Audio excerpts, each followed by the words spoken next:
Hello friends, we are back with our new Excel tutorial, and in today's session we will discuss how to make bubble charts. Making bubble charts is very easy using the method that we will discuss today, and you're gonna enjoy it. So, Namaskar, Sat Shri Akal, Adab and hello friends. Let's start today's topic. If you remember, in last tutorials we created dynamic bar chart and speedometer using the data available on our screen right now. For all new users coming to our channel, we request you to visit our previous tutorials using the link in the description below or using the I button above so that you can check all those amazing charts we created in our last tutorials. This session is in continuation to the previous session, and today we will see how we can use these data points to create amazing bubble charts. We will use the same way we used last time to create our bubble chart. So what I will do, I will first of all copy the subjects from here using Ctrl C, go to a new sheet, and here I will paste using transpose.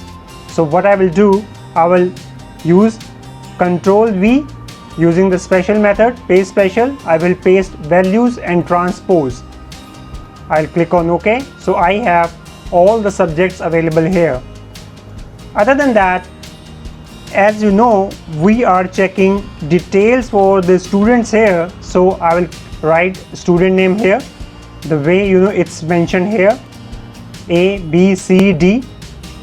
Here I will use VLOOKUP to fetch data for respective student as we did earlier. So again, for new guys who are coming, please check our previous tutorials to see how VLOOKUP works. And using VLOOKUP, what we will do, we will get the scores for all the subject for the respective student that is mentioned here. So what I will do, I will write VLOOKUP here, change it to 3. Science was in 4th column, so I will write here.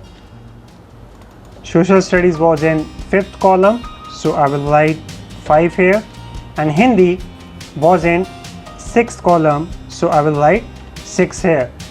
So you can see, using VLOOKUP, what we have done, we have populated scores for all subject for a respective student. Okay, now one thing that you need to take care of, that between student name and the subject name there must be one empty column. Okay, so this one is very important. Now what I will do, I will write subject here. These are the scores, and here I will write the percentage. Okay, so this one is a new thing that is coming. We will discuss why we have used the percentage. So percentage, as you know, these are the scores from 100. So what I have done, I have divided score by 100, and here I will use the percent. I will change it to percent using this particular sign here. Okay, again Ctrl D, we discussed that it will copy the formula from above cell and use the reference as per the cells. Okay, now we have 3 things: subject, scores and percentage. So far so good, it's very easy. Now what we have to do, we have to click anywhere in these numbers, any particular number. Okay, so we do not need to select the complete data, just select one cell, click on insert here, click on recommended charts. That's okay because we will be using all charts, so click on all chart here. Here go to XY scatter. I'm repeating, go to XY scatter section and click on this bubble chart. As you can see, the second last one, I click here, I click on OK. So I can see bubbles are here. However, I cannot understand what these bubbles are representing. because it's coming as number 1, 2, 3, and here the scores are coming. So let me make it big so we can see it easily. To make it amazing look, or to give it an amazing look, what I will do, I will select the y-axis, delete it, x-axis, delete it. I will select these horizontal, vertical lines, I will delete it. And for scores, as we discussed last time, I will click in the formula bar, I will write is equal to, and I will point to this student A, because the scores for student A. Okay, I will click on OK, and what I will do, I will bold it and increase the size so that it looks good. Great. If I change the student A to student B, the bubbles are changing and we can see the data is changing in the background. But right now we cannot see what these bubbles are representing. So let's start beautifying our chart. To beautify our chart, first of all we need labels on these bubbles so that we can easily understand that what these labels are representing.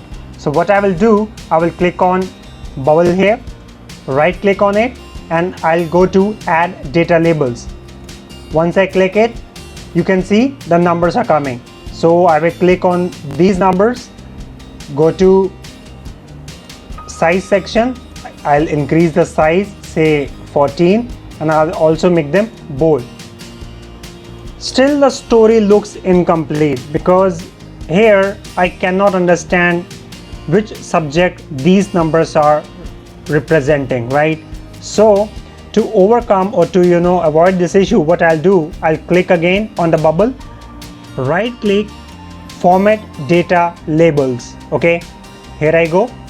Here in this text option, the graph here, as you can see in the label options, what I'll do, I'll also click on X value. So you can see the name of the subject is coming here. However, the comma is coming, which is not looking good. Okay, so what I'll do, I'll select a space in between, and what I'll do, I'll uncheck this show label lines. Okay, leader lines, sorry. So this one looks good, and I want these labels to come or to be shown above the bubble. I'll click on above. So this one is looking good, right? Let me decrease the size a bit because 12 looks okay, right? Hope you agree. Here now we can see that student B scored 28 in English, 93 in mathematics, 47 in science, 64 in social studies, and 93 in Hindi. If you notice one thing, the beauty of the bubble chart is that the minimum number will be of smaller diameter, and the highest number, the bigger number, will have the bigger diameter. Okay, so let's see if it changed as per the value or as per the student. You can see, one can easily understand that student C scored minimum in Hindi 24 and maximum in social studies because the bubble size is greater there.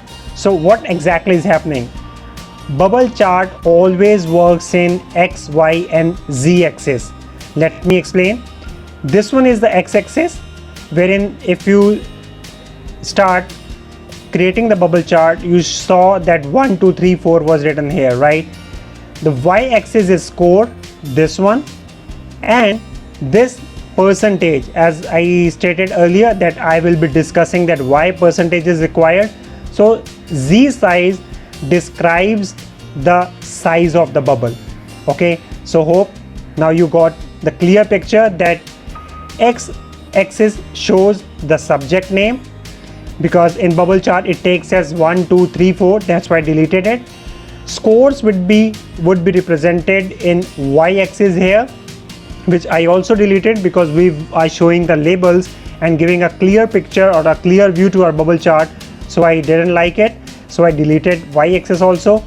And percentage shows the size of the bubble. Okay, now let's make it dynamic. the way we did it earlier in our previous charts. Okay. This one is the sheet wherein a speedometer is visible, bar chart is visible that changes color as per the scores or the numbers. So what I'll do, I'll copy the chart from here and paste it here. Okay, let me decrease size of these charts so that our bubble chart is easily visible here.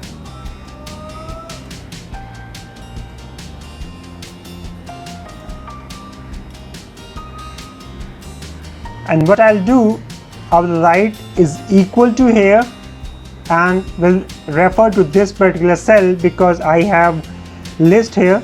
Again, please check out our previous video how to add list to a particular cell. Click on enter. So the scores will come for the student that is selected here. So this one is the main page, guys. Let me click on view, remove the grid lines. See how amazing it is looking. Now if I change to student A, see the speedometer is changing, the bar chart is changing, as well as the bubbles are changing and giving you the size as per the scores scored by student listed here. Student B, see. So this is the main page. This is called the interactive dashboard because this is the main page for any new user who doesn't know about the data, who is just interested in the graphical representation. So this is the view you should provide to the higher management or to client because they are the one who is interested in looking at the graphs, because it's very easy to get the graphical representation of numbers because it looks jazzy. Also, it gives more value to your data. So student E, one can easily see the colors are changing, the size of the bubble is changing, and everything is changing here. So this one is the interactive bubble chart for now. I hope you liked this video and also understood how to create interactive charts using the data available. And I hope you got the clear understanding how to create bubble charts. I request you guys to please subscribe to our channel and please click on like button if you have liked this video. This gives us encouragement and motivation to bring more tutorials like this and will always be in your service. I request you to please subscribe and let's meet in our next video. Till then, take care, God bless you, and bye-bye.